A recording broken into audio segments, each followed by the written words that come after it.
Today is a very special day,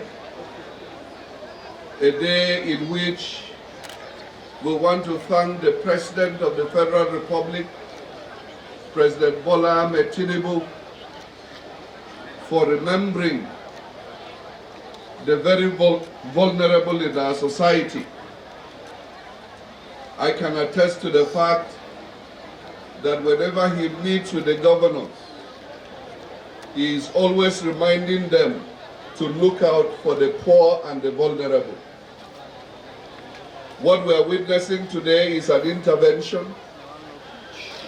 All mothers know that when they are cooking food and the children are hungry before the food will get done, that they look for something for the children to chew first before the main food is cooked.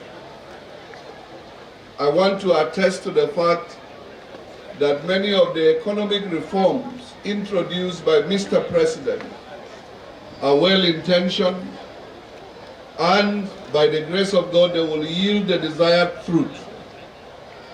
But in between, Mr. President recognizes the need to ensure that while people are waiting for the bigger results, that they do not go hungry. And that is the essence of this intervention. I want to thank all those who have labored to make it a reality. The APC National Chairman in his capacity as the then Minister of Humanitarian Affairs and Poverty Reduction, and now our own brother, Dr. Doro. The history of this ministry is well known to us. It's a ministry that has been full of banana peels, but 2 Plateau sons have survived. And that is a testimony to our faithfulness, our reliability, a testament to our integrity as Plateau people. And I'm confident that the current minister will continue to demonstrate those values that make Plateau what it is. A land of people that can be depended upon. And that is why this new partnership between us and the President, I want you to know that we have found a President that loves our state, that loves our people, a President who has shown to us that he is willing to add value to our region. And that is why we have looked around and we found that we don't have a better friend politically than the President of the Federal Republic, Asiwaju Bola Ahmed Tinubu, GCFR.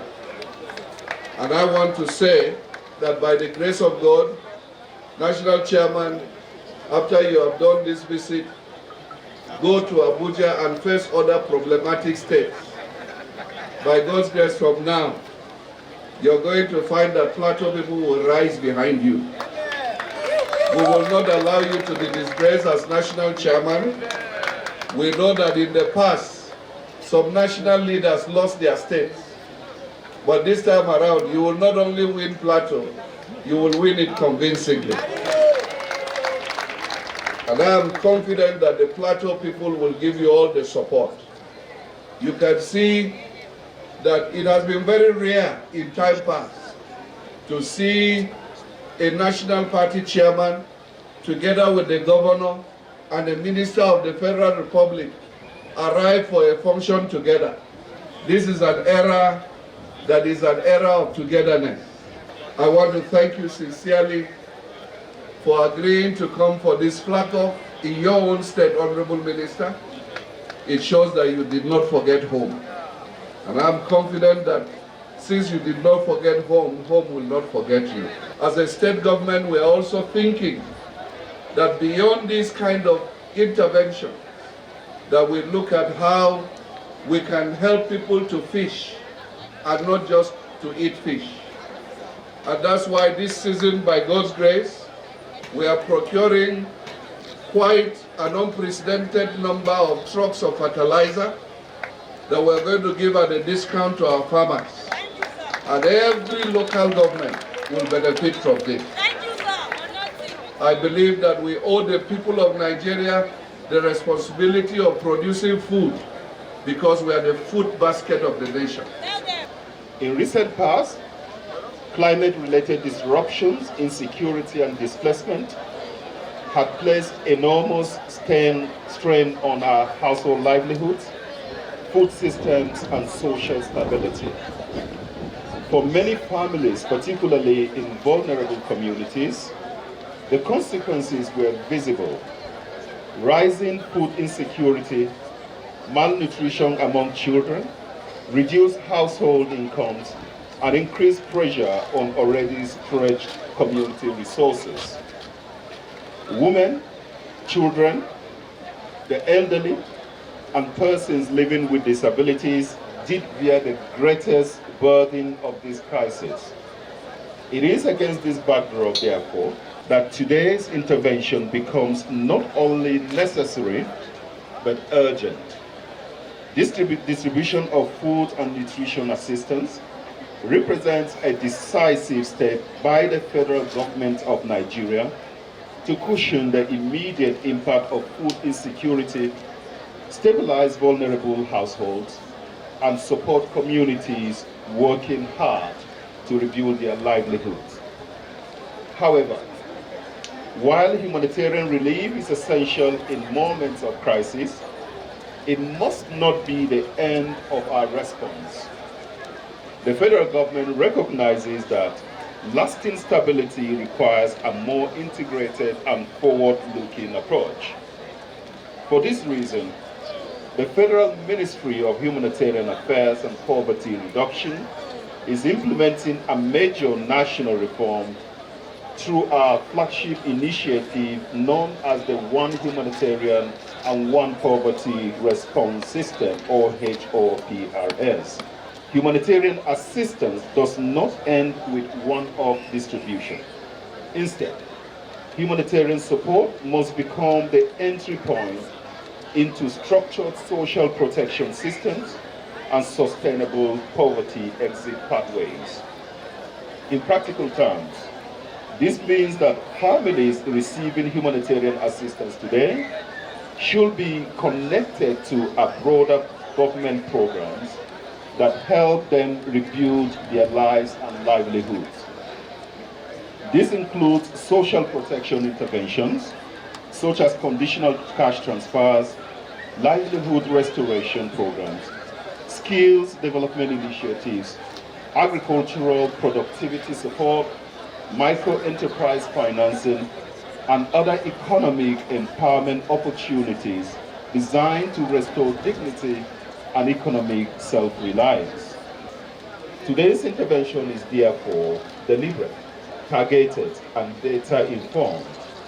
It prioritizes the most vulnerable households, including women-headed families, malnourished children, the elderly, persons living with disabilities, and communities experiencing significant economic distress. The food and nutrition assistance being distributed today has been carefully structured to address immediate dietary needs while protecting long-term human capital outcomes, particularly for children. Today, I happen to be one of the most fulfilled person because this project was my baby, and I got the funding for it as the Minister of Humanitarian Affairs as a special intervention program across the 6 geopolitical zones, which the President approved 25 billion naira for me to provide support for the vulnerable group, attack communities, and malnourished communities across Nigeria, which as elected Plateau State as one of the states to be the beneficiary of this program. I did the procurement, I ordered the contract, I signed all the contracts before I left. That the person who came after me, who is my brother, my friend, and my bosom friend, not just a friend, ensured the implementation of this program to the latter. He didn't reverse anything, he held on to it, and kept the exact program that I kept on ground and worked on it exactly as I designed.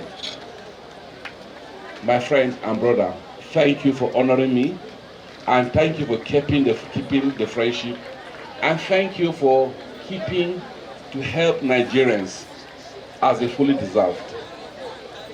For me, the beauty is not just what the minister has done, but the heart of Mr. President, President Bola Ahmed Tinubu, under the New Hope agenda of Mr. President. Social protection is one of the fulcrum, the pivot of the governance of this party. And we provided social protection in no small means. We supported over 4 million households, making of roughly about 5% per household. About 20 million people are benefited from a social protection system in health insurance.